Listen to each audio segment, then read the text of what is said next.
just one more moment. 2 Presbyterian preacher's kids, lieutenants in the military forces, serving in Vietnam, walking in the other person's footsteps. I think it's rather remarkable. And now, here we are at Idlewild. Of course, Kim never left. I came here subsequent to my experience in Vietnam.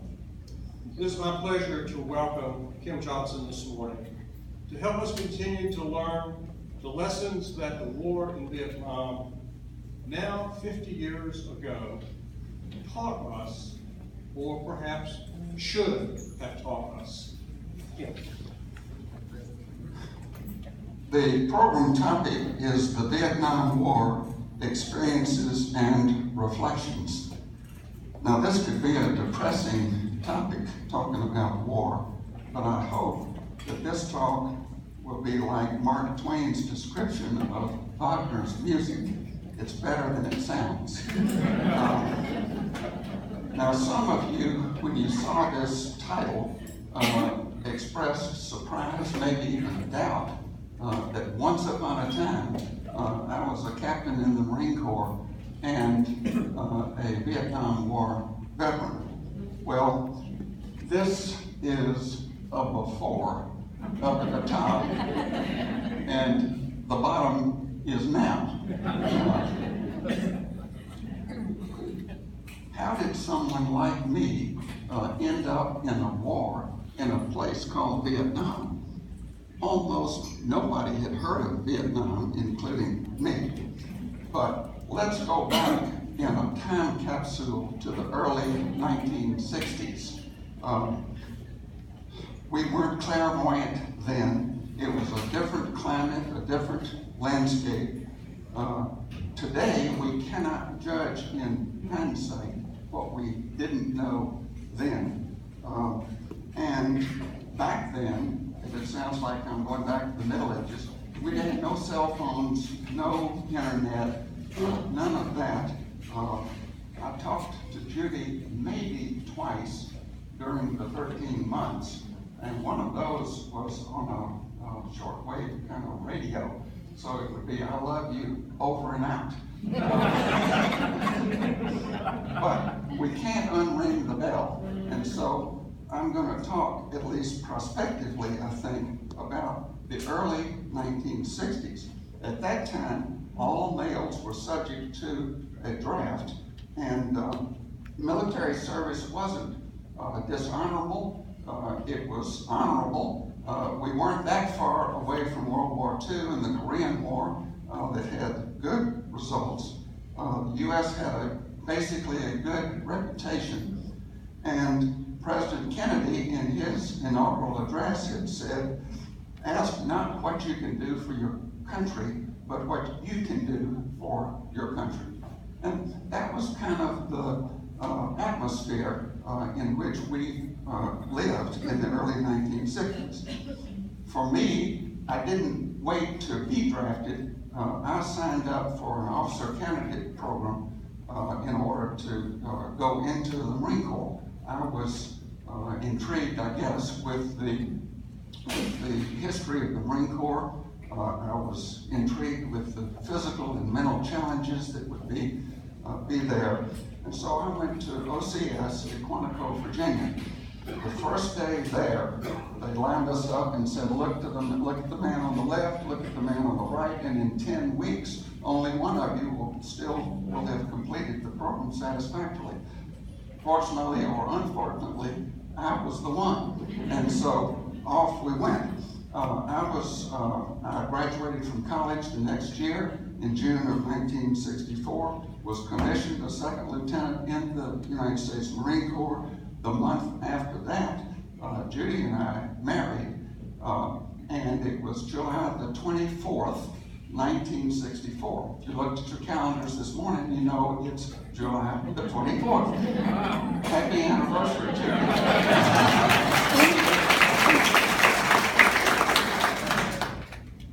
2 weeks later, I reported in for my active duty in the Marine Corps.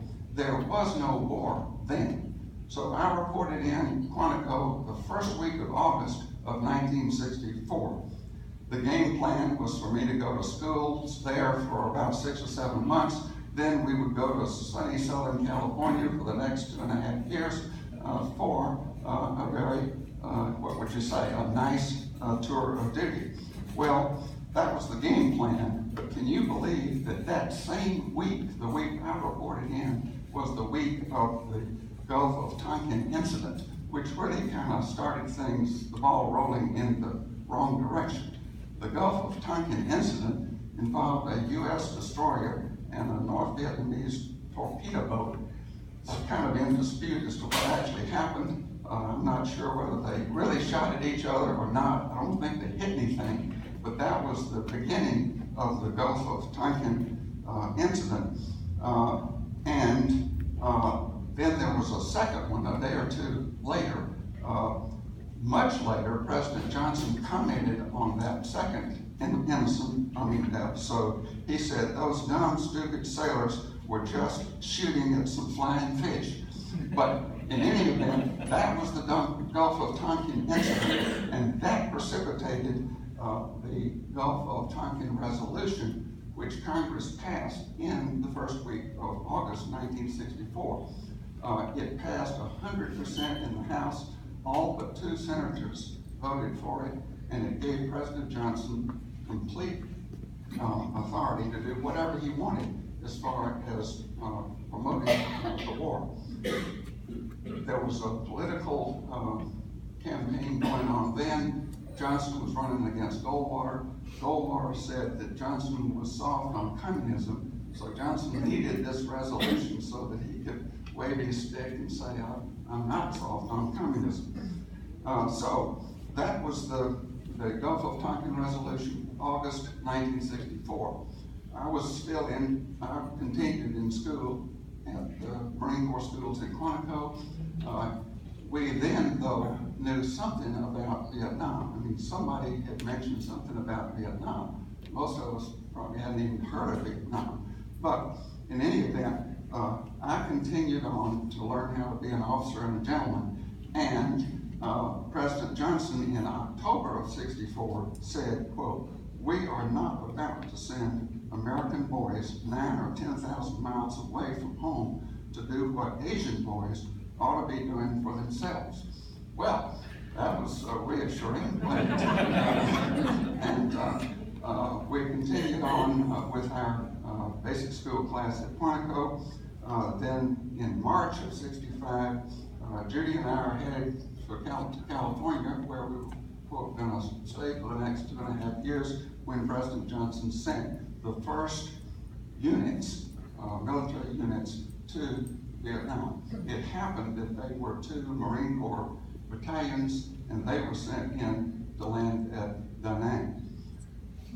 Then, a few months later, let me back up. We then left in August of '65. We loaded up on ships in California and took off from there. I can tell you that I didn't know whether to be mad or sad. It was anxiety producing for sure. We didn't quite know what we were getting into. This was a new war, and nobody really knew exactly what the objective was or what we were getting into. So we worried about that on the ship. And then we landed in Chu Lai, South Vietnam. Now, let's look at the next slide. All right,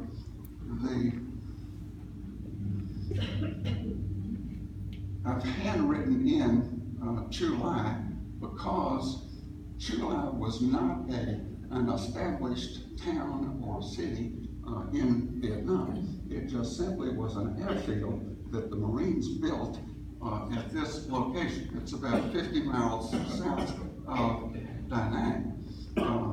And you can see there's Da Nang, here's Chu Lai, and then Saigon is way down here. We'll talk in just a minute about Dien Bien Phu. That's up here. That was the French downfall. And then this is the 17th parallel, which in 1954 was established to divide the South Vietnam from North Vietnam. July, let's go next. This is July, and as you can see, there's no city or no town or anything. This is Highway 1. This is the main highway. And as you can see, it's not very well traveled. There weren't too many people using the highway. It's not in all that good shape. But this is what July looked like. There's a lot of this is sand over here because we're very, very close to the South China Sea. And the airfield itself is right there. So our job, at least part of our job, was to help defend the airfield. It was noisy all the time because planes were coming in and landing and taking off. There were gunshots going off all the time, flares up in the air. One of our batteries, a battery in artillery is the same as like a company in infantry. One of our batteries was overrun and 5 were killed and 28 wounded. So what we were concerned with was how, protecting ourselves and the airfield. This was a new war. The objectives were somewhat unclear. Were we going to stop the communist takeover of Southeast Asia? That would have been the culmination of the domino theory, which was first articulated by President Eisenhower.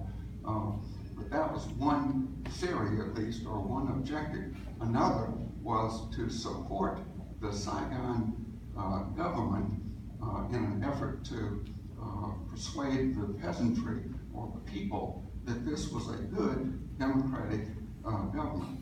Now keep in mind that this was the same government that had Ziem. I'm saying Ziem because that's the way you pronounce it, but it's spelled D-I-E-M. Ziem was the premier head of the government until he was assassinated by our own CIA the year before. He was inept, corrupt, all the bad things. But anyway, so we're there. We're going to make sure that the local people like the local government. Now, I've mentioned 2 or 3 times the Marine Artillery Battalion, which is what I was in. And a Marine artillery battery usually used 105 millimeter howitzers, which is the next slide. All right, this is a 105 millimeter howitzer, and it's just set up right here. There are the maximum range for one of these is about 7 miles. The gunners who would be here loading it and adjusting it and all can't see the target area, so they don't know where it lands, what it hits, or anything. The only person who could see where it lands is a forward observer. The forward observer would be up wherever it is that either a patrol or whatever it was. And so the forward observer could call in a fire mission, and it goes to a fire direction center, which is not here, but off sort of to the side. And the mathematical calculations are made to adjust the guns either up, down, left, right, so that theoretically it will land on where the forward observer has called in using map coordinates. Then the first round goes out, the forward observer sees where it lands, and then he can adjust it further out, back, left, right, and then the other 5 guns, because there are 6 guns in a battery, once the target is hit, let's say, then everybody fires at once. You fire for effect. So that's what the artillery batteries were done. We had 4 firing batteries in my battalion. Then there are different types of ammunition. Some of them explode on impact. Some are timed so that they explode when they're 30 feet up in the air, so that the rounds come down. we have a lot of illumination around. You shoot up in the air and a big fireball comes out. It's on a parachute and it comes down slowly, but it lights up a big area. We shoot smoke, which would hide whatever it is you wanted to hide. And then we had what's called H&I fire, which would be, let's say, during the night, every hour, a round might be shot to land at an intersection of two paths where you thought maybe the VC would be. Even if they weren't there, they wouldn't know when it was coming. Now, all of this, and me even thinking about it to get ready today, it sounds kind of brutal. It really is. And the only explanation is we were not the Peace Corps. We were sent as a military unit to do certain things. And so that's what these howitzers do.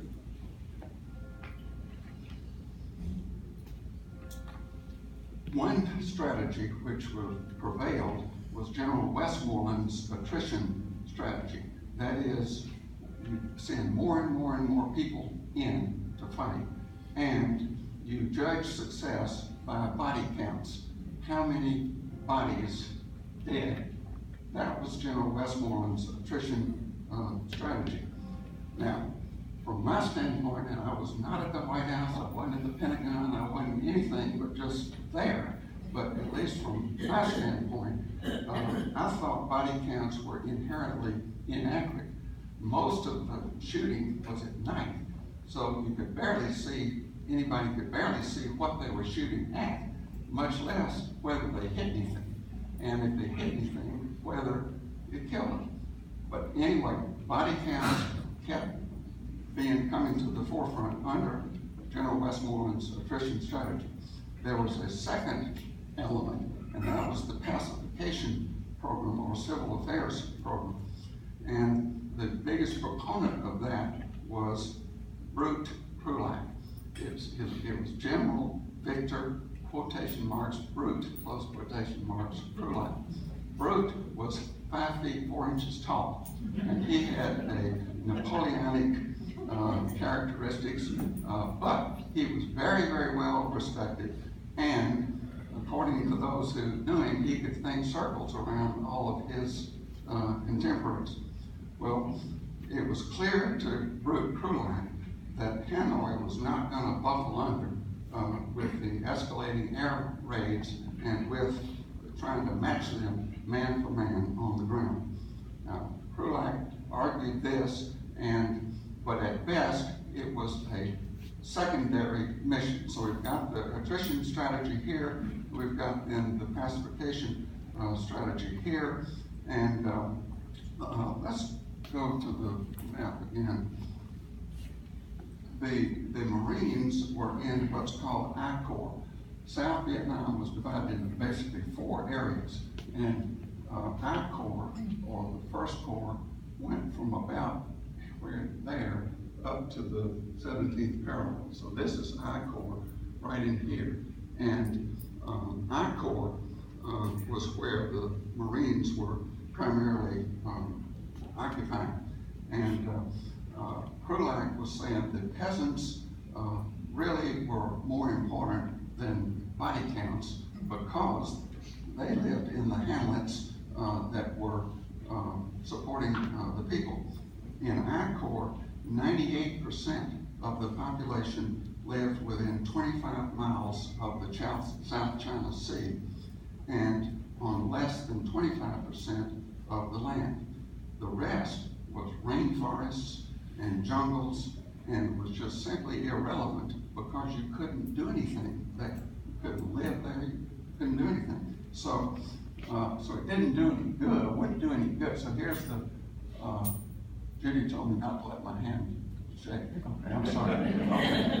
Okay. But 25 miles of the South China Sea was where 98% of the people lived.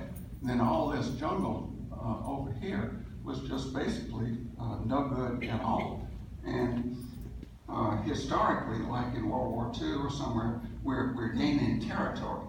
Krulak says it's not going to do you any good to gain that territory so that now you're on the jungle because there's nothing there.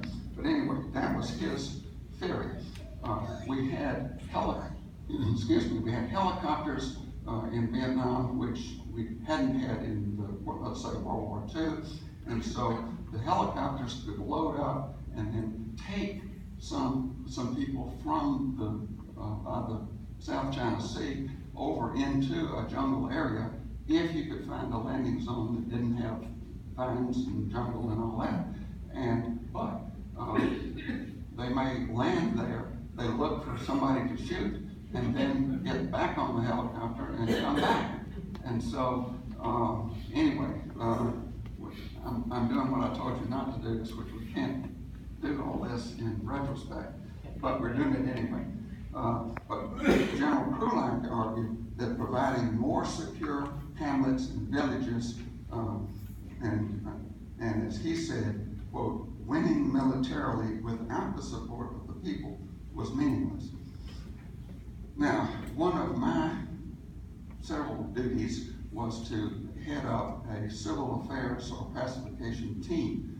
On my team, my battalion's team, we had usually a doctor.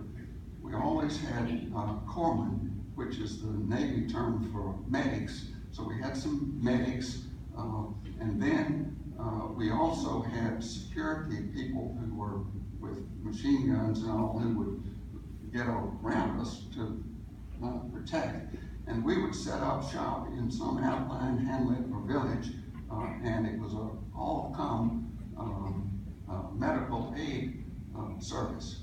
And the idea was that this was going to help the local villagers because we were teamed up with the local Saigon government to make things better. So let's look at the next slide, please. So we would go to a village. We wouldn't announce, all right, we're going to be here next Wednesday. That was not safe to do that. We would just show up, and then we would set up, and it was all comers could come for any kind of medical attention that they wanted. Here we've got, this is one of our security people. And then these are a lot of children, a lot of adults. We don't know whether they're friend, foe, we don't know what they are. But as long as they came, then we would take care of them. All right, let's go to the next one. A lot of children, as I said, and each one would get whatever care was needed. Same thing here. Now, we didn't speak Vietnamese. They didn't speak English. A few of the older ones spoke French, and at one point we had a French Canadian from Montreal, so we could use him a little bit to try to communicate. But when you're hurt, you can give a signal, and so that's what is happening. All right, next. This building was there at that same place we just saw, and if you'll go and let's go to the next one. This would have been an OR, if you want to call it that, but inside that building they had this table. It wasn't very sanitary, but maybe it's better than being out on the street. If someone were wounded or very sick, then I could call in a helicopter to come, a medevac helicopter to come in, and we could take the person to the hospital ship, which was out in the South China Sea or wherever it is that they needed to go. This right here is the person that's on the way. Their stretcher is a pole. It's like a hammock. So they just have a hammock hooked onto this pole. And then that person is going to be loaded onto the helicopter, and then off they go to the hospital ship. And we would get, I'm sure, good points for being able to provide this service.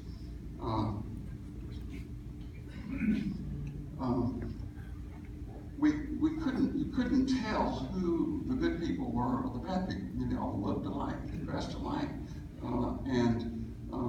we knew from what one of our contact people was, what maybe someone leaned the wrong way or whatever.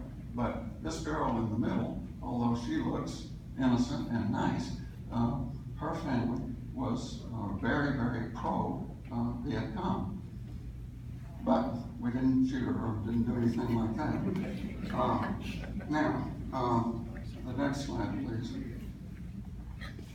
In one of these villages, this man right here, as you can see, is an older man. He taught French at one time, so he could speak French. This is his wife, and then this is the wife's brother. About a week or so after this photograph was taken, we went back to this village, and this man had been assassinated the night before by the Viet Cong.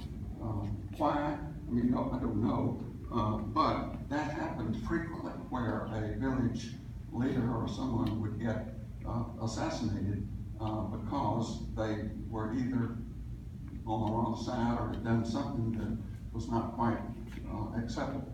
So anyway, he got assassinated. All right, next.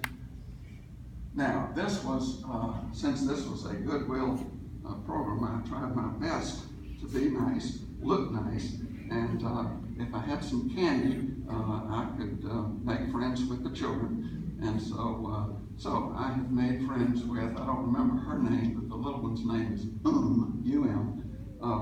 And that was part of our whole pacification program.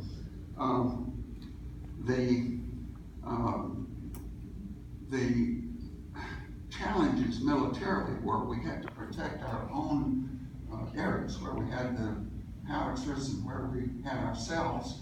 The batteries would be spread out. We weren't all together. So that was one objective. There was a frustration with fire missions because if the former observer called in a fire mission, sometimes it had to get approved by some higher element, usually a local South Vietnamese Army person, as to whether it could be shot. Well, the problem with that is the former observer has called in a fire mission because they need it, and they need it then, not an hour from now. But anyway, that was at least a frustration. There were accidental incidents that I'll tell you about.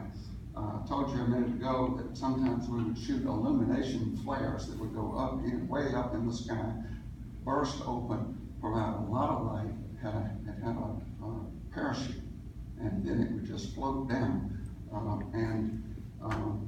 Then one night, our illumination flare landed on the thatched roof of this hut, which used to be there. And so it just completely burned down. Here's their patio or front porch with the rice that's drying. But the house itself got burned up. And what caused it to get burned up was this illumination flare. So I had to go out and negotiate to pay for the house that we burned down. One night we shot a cow, and the owner of the cow was upset, as you might imagine, and so he brought the cow in to see what we were going to do about it. And this is the battalion surgeon right here, who is analyzing what to do with a wounded cow. He was very much offended because he said he was not a veterinarian. But in any event, we needed, for keeping peace in the family, we needed this cow to get fixed. So the next slide shows that he is suturing up the cow. And as far as I know, the cow got well.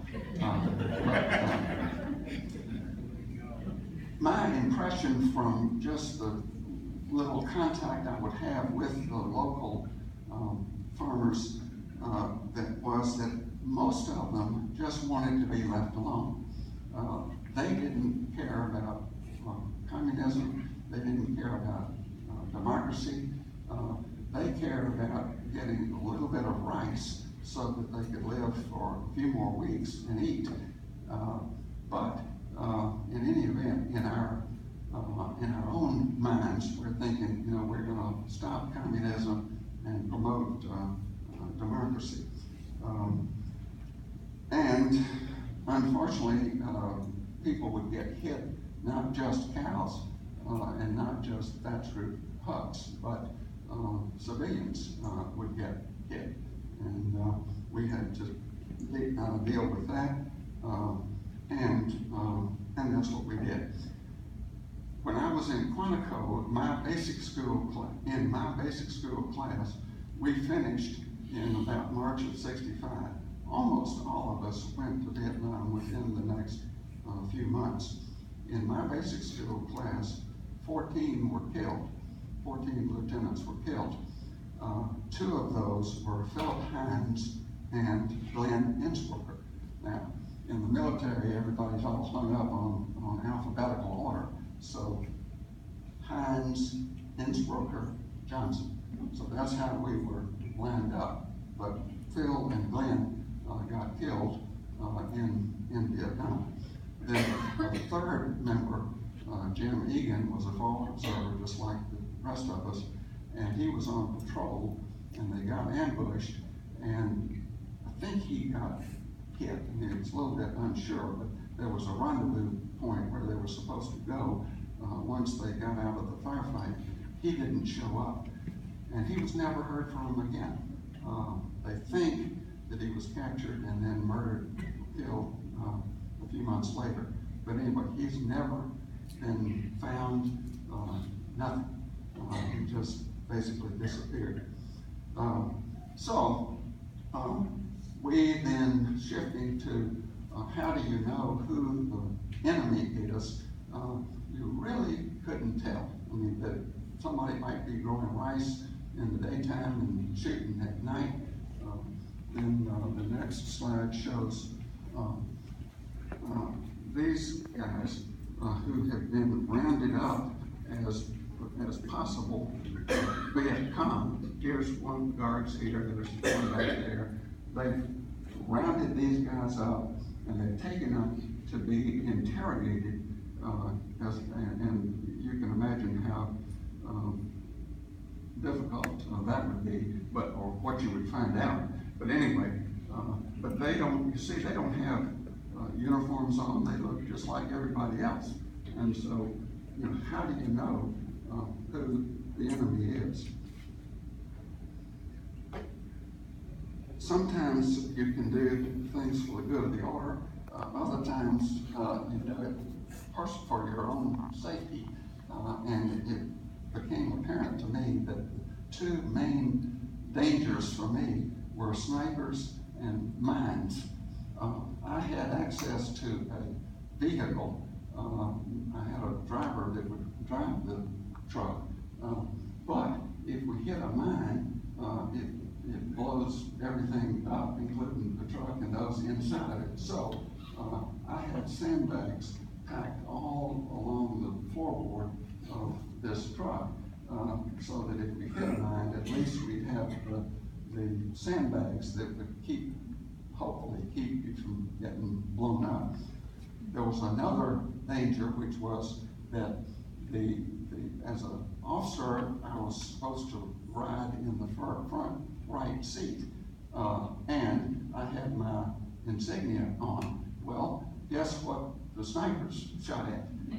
So I decided, and it solved part of that. One is, I wouldn't sit in the front seat. I was not too proud to get in the back. And so I could get in the back, and then I could turn my collar under so that you couldn't see my shiny bars glittering in the sun.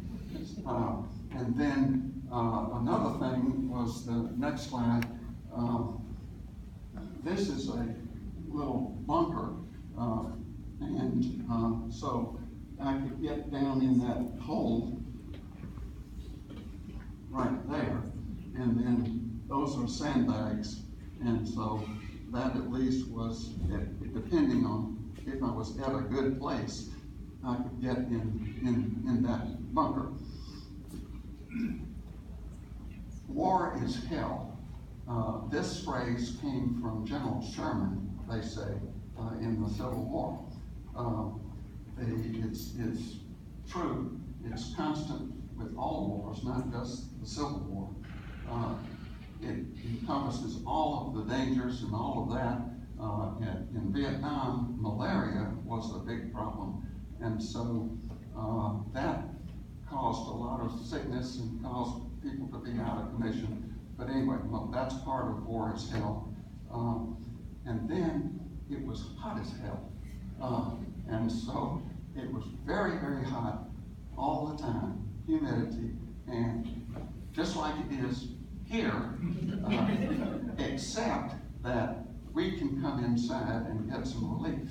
And there was no relief, it was just hot all the time.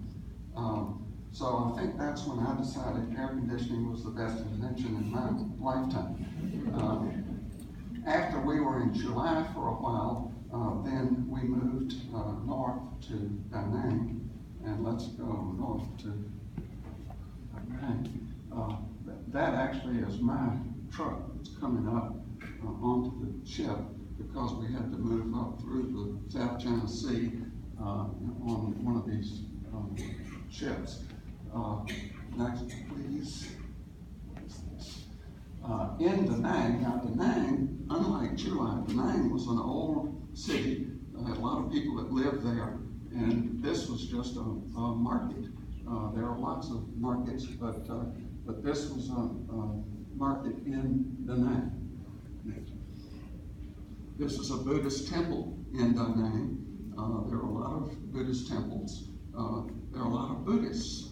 Buddhist was the primary religion in Vietnam.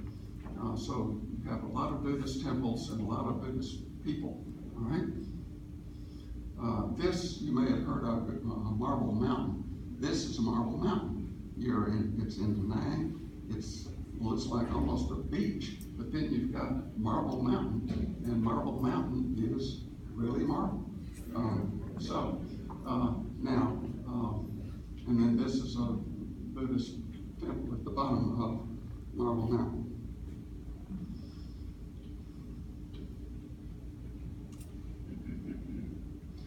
We did the same thing in Da Nang that we did in Chulai as far as the military and the civil action patrols.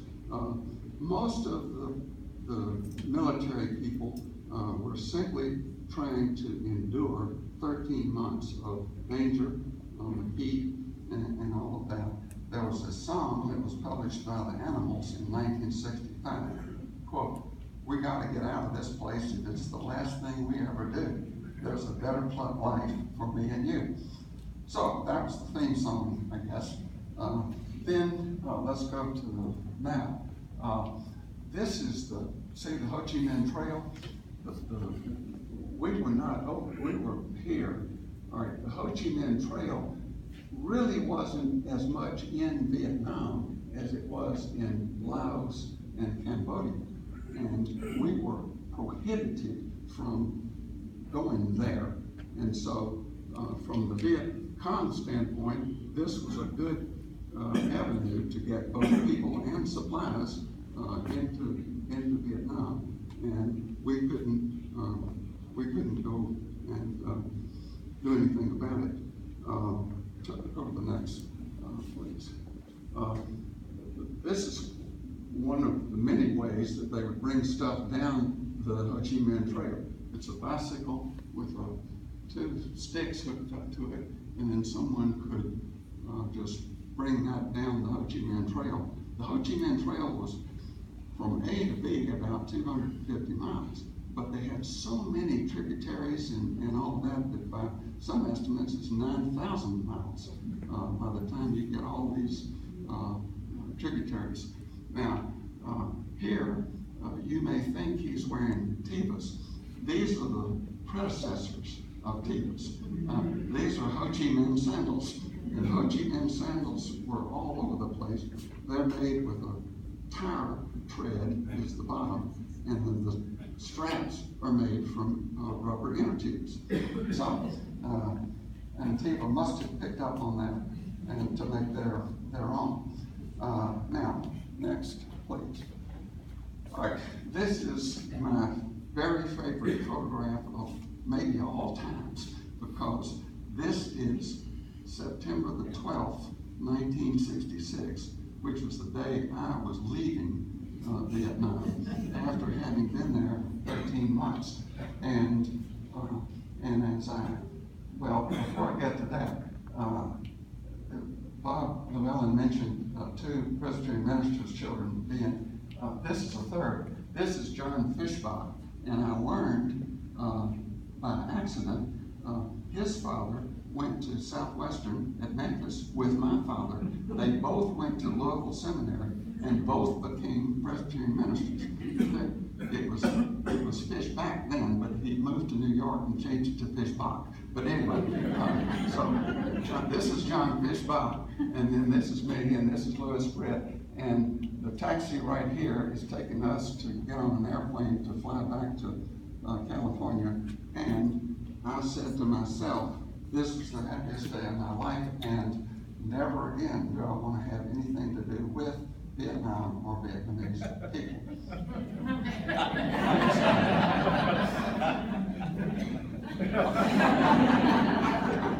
This is what happens when you make proclamations like that. And here they are. Here's Becklin, here's Levi, there's Maria, and Dora.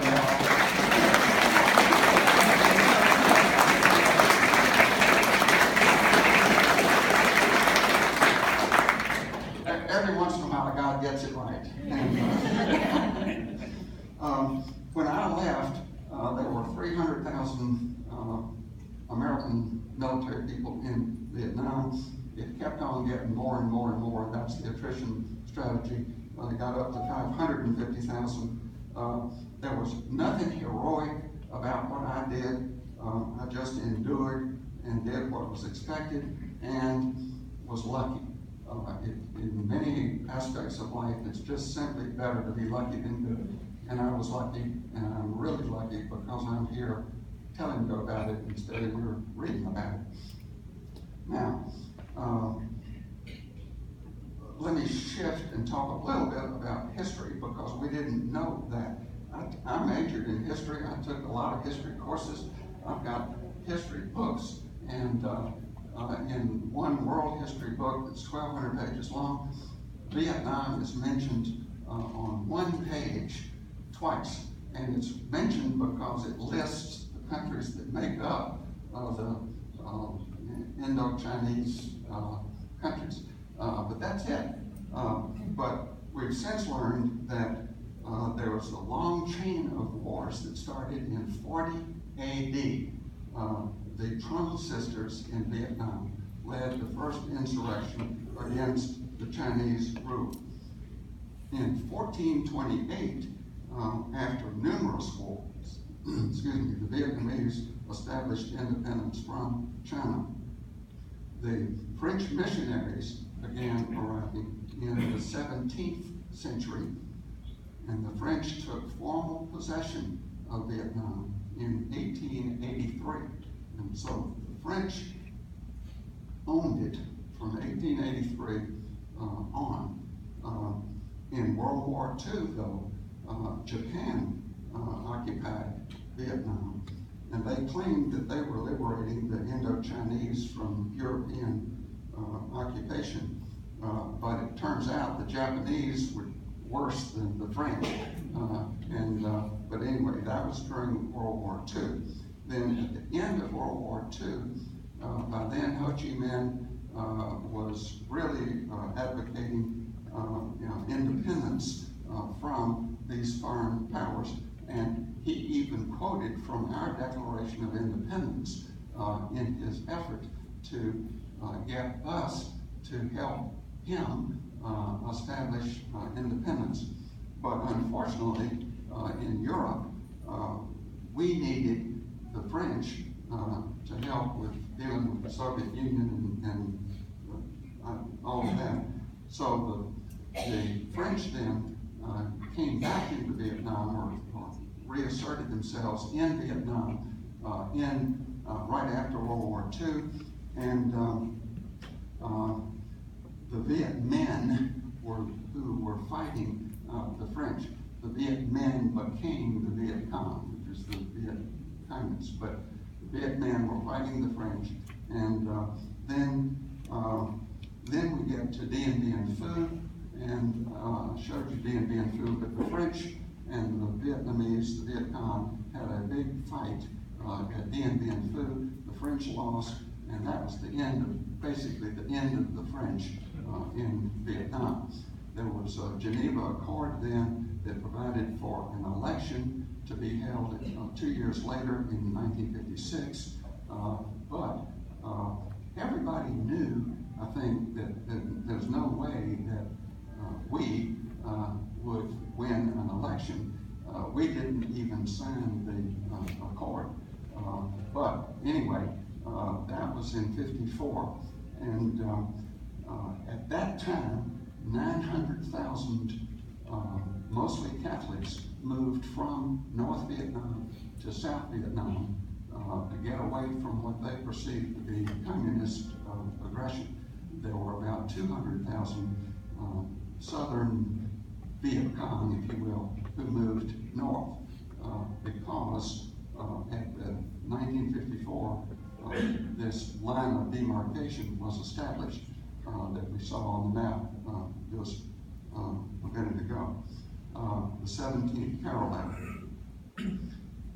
President Eisenhower had articulated this domino theory, and then in 1954, Senator John Kennedy expressed opposition to military intervention by saying, "I am frankly of the belief that no amount of American military assistance in Indochina can conquer an enemy which is everywhere and at the same time nowhere, and which has the sympathy and covert support of the people."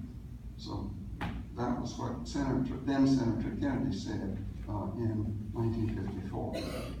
In 1955,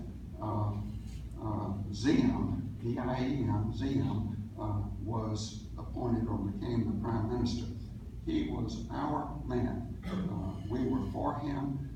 We were paying the tariff anyway. We were paying for the war anyway. And we even, because some of the diplomats and some of the people in South Vietnam were saying Diem is a bad actor, we got to get rid of him. The United States said, no, if you do that, then we're cutting off all military, all monetary aid. So Diem maintained his power all the way from 55 until November of 1963. A few months before President Kennedy was assassinated, there was a coup which we engineered, we meaning the CIA, and they captured Diem, took him out and assassinated him and his brother, whose name was Nhu, N-H-U. You might remember the Nhu's wife was very flamboyant, and she was traveling around the United States. She was very attractive, and then about that time, the Buddhist monk burned himself in the street, set himself on fire, and Madame Nhu, said this was a barbecue by these monks who were all communists. And that was really one of Diem's downfalls. He was a staunch Catholic. He hated Buddhists, and he was so pro his own family and the anti-Buddhists that he had very little support among the people, and certainly not with the Buddhists. Let me talk about the casualties of war. 59,000 American military fatalities, more than 300,000 wounded. Between 3 and 4 million Vietnamese lost their lives, which included 1.1 communist troops killed in the war. There are a number of Americans who have been diagnosed with post-traumatic stress disorder. That term really didn't come into being until either after the Vietnam War. Now, that doesn't mean that people in prior wars didn't have mental problems because of war. You had things like battle fatigue and shell shock, but in any way, post-traumatic stress disorder.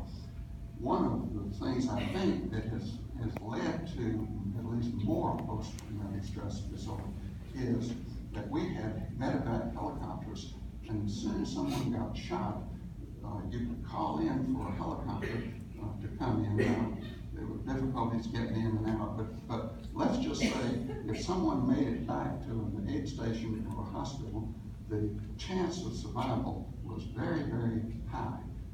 Whereas if you had to wait 3 days or walk back or whatever, the chances were not high. So that probably has contributed to some post-traumatic stress disorder, but because people who were severely wounded survived and then had to deal with it mentally. We used a lot of napalm, which is this gel that's dropped out of an airplane. It's fiery. Going back to the photographs, you may have seen the picture of the naked girl running down the street with no clothes on. And the napalm had burned not only her clothes off, but her skin too. But napalm was something that we used, and it was very devastating. Agent Orange was used. That's a defoliant, and it was used to try to get rid of leaves and things so that the airplanes could see down. But Agent Orange is not only a defoliant, it's a carcinogen, and so a lot of people have ended up with cancer that's related to that, or birth defects that are related to that. We dropped 4 times more tons of bombs on South Vietnam than North Vietnam. 4 times more bombs that we dropped in South Vietnam than in North Vietnam. Almost twice as many bombs as the United States dropped in all of World War II. One official stated, "It became necessary to destroy the town in order to save it." Senator Robert Kennedy referred to this statement and expanded on it by saying that if we care so little about South Vietnam that we are willing to see the land destroyed and its people dead, then why are we there in the first place? This is probably what most of us while there would think of, and that is dreading what could happen. Here's a letter that was written by a lieutenant to his wife on July the 10th, 1966. "Dear Joyce, there are many times I really feel the need to talk to you. I can tell you that I